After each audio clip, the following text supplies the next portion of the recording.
एक लड़की थी, बहुत प्यारी सी, पर वो चल नहीं पाती थी। दोनों पांव खराब थे उसके। उसकी जिंदगी तो बस व्हील चेयर पर ही थी। बच्चों को खेलता देखती तो वो उदास हो जाती। वो रोती थी। अक्सर माँ से प्रश्न करती, मेरे साथ ऐसा क्यों हुआ माँ?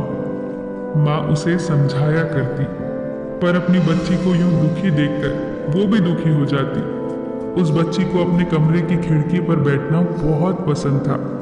वहां से उसे सुंदर बागीचा, पास बहती कल कल करती नदी, उड़ते हुए पंछी और बागीचे में खेलते बच्चे दिखाई देते। उसकी माँ अक्सर उसे उस खिड़की के पास बैठा दिया करती। एक शाम जब वो खिड़की पर बैठी थी तो बाहर हल्की हल्की धूप और बारिश दोनों थे। जब बारिश रुकी तो एक सुंदर सा इंद्रधनुष आसमान में आ गया।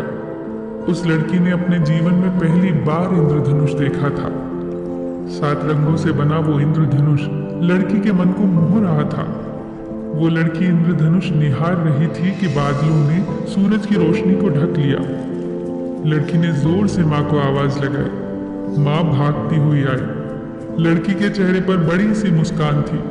उसने माँ से पूछा, माँ, अभी आसमान में बहुत सारे रंगों वाला कुछ था, बहुत बड़ा सा, पूरे आसमान में एक आधी अंगूठी की तरह फैला हुआ। वो क्या था माँ? माँ ने मुस्कुराते हुए कहा, वो इंद्रधनुष था। जब आसमान में धूप और बारिश दोनों होती है तब वो बनता है। लड़की ने उत्सुकता से पूछा, माँ, अगली बार वो जब आएगा ना तो मुझे बहुत देर के लिए उसे देखना है। माँ बोली, इंद्रधनुष थोड़े समय के लिए ही रहता है, पर हम जरूर कोशिश करेंगे उसे बहुत समय के लिए देखने की। अब लड़की इंद्रधनुष बनने की प्रतीक्षा करने लगी। एक बार फिर से वैसा ही मौसम हो गया। आज पूरी आशा थी कि इंद्रधनुष बनेगा। उसकी माँ उसे कार में लेकर पास ही की एक पहाड़ी की चोटी पर पहुंच गई। जब इंद्रधनुष निकला तो पहाड़ी की चोटी से वो इतना खूबसूरत दिखाई दे रहा था कि लड़की की खुशी का ठिकाना न रहा। लड़की अपनी कल्पनाओं में उस इंद्रधनुष के साथ खेलने लगी, उससे बात करने लगी। वो दोनों बहुत खुश थे। कुछ देर बाद इंद्रधनुष ने कहा, अच्छा प्यारी बच्ची, अब मुझे जाना होगा। लड़की ने कहा, अभी ठहर जाओ, इतनी जल्दी क्यों जा रहे हो आप? कितने अद्भुत और सुंदर हो आप, सबको इतनी खुशियां देते हो, फिर इतने कम समय के लिए क्यों हो आप? इस पर इंद्रधनुष ने मुस्कुराते हुए उत्तर दिया, जब ईश्वर ने मुझे बनाया था तो यही कहा था कि मेरा जीवन काल बहुत छोटा होगा। मैंने इसे स्वीकार कर लिया। मेरी इसे स्वीकार्यता के कारण मेरा रूप अद्भुत हो गया। मैं बेहद खूबसूरत रंगों से ढक गया। फिर मैंने सोचा कि मेरा जीवन काल छोटा है तो क्या हुआ, मैं इस छोटे से जीवन काल में ही दूसरों को खुशियां दूंगा। लड़की इंद्रधनुष की बातों से बहुत प्रभावित हुई।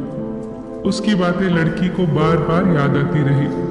फिर लड़की ने सोचा, ईश्वर ने मुझे जो दिया है उसे मुझे स्वीकार करना चाहिए। मुझे इस विकलांगता को स्वीकार करना चाहिए, जैसे इंद्रधनुष ने किया अपने छोटे से जीवन काल को स्वीकार। मुझे भी इंद्रधनुष की तरह दूसरों को खुशियां देनी चाहिए। फिर वो लड़की दूसरे बच्चों के बीच जाकर समय बिताने लगी। वो खुश रहने लगी और दूसरों की खुशियों का कारण बनने लगी। दोस्तों, जीवन की कुछ परिस्थितियां लॉटरी की तरह होती हैं। किसी की लगती हैं, किसी की नहीं लगती। किसी की 10,000 की लगती है तो किसी की 10 लाख की लगती है। कुछ लोगों का स्वास्थ्य पूरी उम्र खराब रहता है तो कुछ लोगों का काफी स्वस्थ। कोई छोटी आयु वाला होता है तो कोई बड़ी आयु वाला। चाहे परिस्थिति जो भी हो, अगर हमें खुश रहना है ना तो उसकी एक चाबी है, स्वीकृति।